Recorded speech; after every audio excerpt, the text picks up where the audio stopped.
Assalamualaikum warahmatullahi wabarakatuh.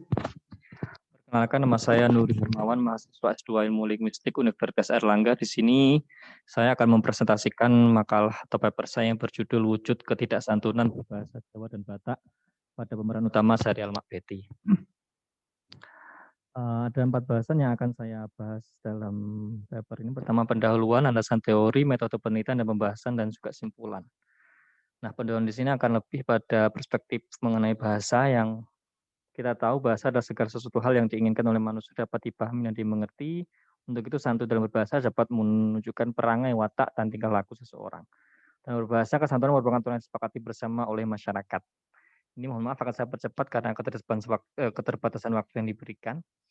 Oke, perihal prinsip kesantunan, hakikatnya prinsip tersebut bersifat umum karena derajat kesantunan seseorang ditentukan oleh situasi saat berlangsungnya tuturan. Nah, ini karena yang saya angkat adalah sebuah karya seni. Kita tahu karya seni pada sebuah tayangan baik di televisi maupun kanal YouTube, banyak prinsip-prinsip kesantunan ketidaksantunan dengan sengaja ditampilkan baik sebuah satire, kritik, pesan moral, atau bahkan edukasi untuk publik. Ini penekanannya pada kritik, satire, pesan moral, atau bahkan sebuah edukasi untuk publik. Nah, ini yang salah satunya saya ambil Syahrial Makbeti yang tayang pada kanal YouTube milik Arif Muhammad. Nah, ini karena menyajikan bentuk satire-satire, kritik, bahkan pesan moral yang dikemas dalam sebuah humor. Nah, di sini akan saya ulas adalah Arif Muhammad yang di situ juga diperankan oleh dia sendiri yang berperan sebagai Makbeti, Pak Sutris, dan tokoh Beti itu sendiri dengan yang menjadi karakter utama yang ditampilkan dalam konteks berbahasa Jawa dan juga Batak.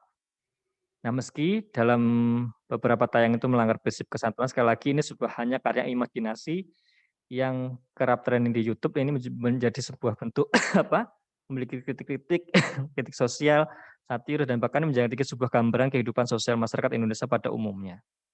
Itu pada ini penulis mencoba menggambarkan seperti apa wujud ketidaksantunan itu yang melanggar prinsip kesantunan sebagai tampilkan sebagai dalam tokoh yang ditampilkan sebagai bentuk gambaran atau satire, kritik atau juga pesan moral bagi penglihatnya.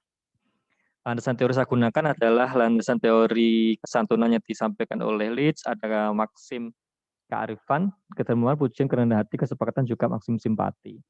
Nah, selanjutnya juga saya menggunakan tentang teori Pranowo yang mencoba ada unsur verbal yang menyebabkan kesantunan yang berbahasa sebagai berikut. Saya juga menyantumkan tidak hanya kesantunan berbahasa, namun juga menjelaskan 7 faktor yang menyebabkan sebuah pertuturan itu tidak menjadi tidak santun.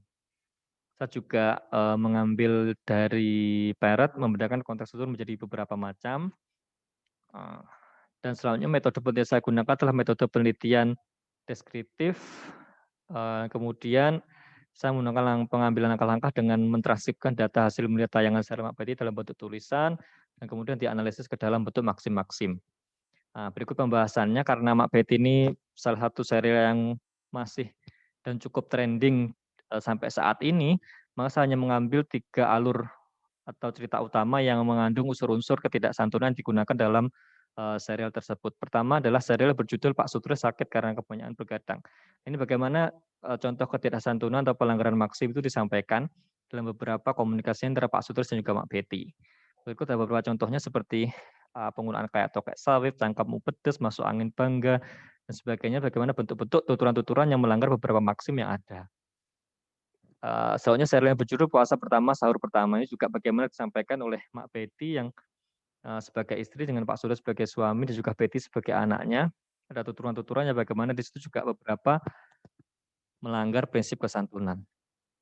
Nah, ini juga yang terakhir ada serial berjudul Berkah Ramadan di Keluarga Betty. Ini bagaimana juga ditampilkan. Nah, yang menarik di sini adalah sebenarnya beberapa percakapan Makbeti ini ada yang mengandung ada percampuran budaya. Ini sebenarnya Makbeti yang orang Batak yang dalam petuturan sempat menggunakan opo-opo ndak semua opo. Nah, ini bagaimana dia juga karena berinteraksi dengan suaminya yang berbahasa Jawa, ada beberapa pertukaran bagaimana Makbeti juga dalam kesempatan mentuturkan bahasa Jawa. Dan disinilah bagaimana tuturan-tuturan ini yang dapat kami simpulkan. Sebagai ibu atau sebagai istri, memang sangat menguasai dan ini banyak jamak atau diketahui kita di kalangan masyarakat di Indonesia. Nah, dibanding Pak Sutris, latar belakang Makbeti sebagai orang Batak yang bagaimana secara intonasi bahasa Batak terdengar lebih tinggi dibandingkan bahasa Jawa yang tidak bertuturannya, ini bagaimana perpaduan-perpaduan sebagai gambaran Yang dalam hal ini kita bisa lihat, kita bisa amati sebagai bentuk, oh seperti ini, kehidupan berkeluarga.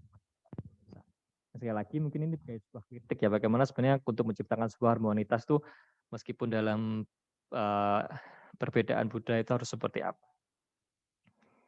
Nah, itu kesimpulannya, sekali lagi ini sebuah karya imajinasi, yang tentunya, secara langsung bisa menjadi sebuah, tontonan dari segi sebuah tuntunan jadi bagaimana, pelajaran-pelajaran yang dapat diterima oleh publik. Sekian presentasi singkat yang dapat saya sampaikan, kurang lebihnya mohon maaf. Akhir kata, assalamualaikum warahmatullahi wabarakatuh.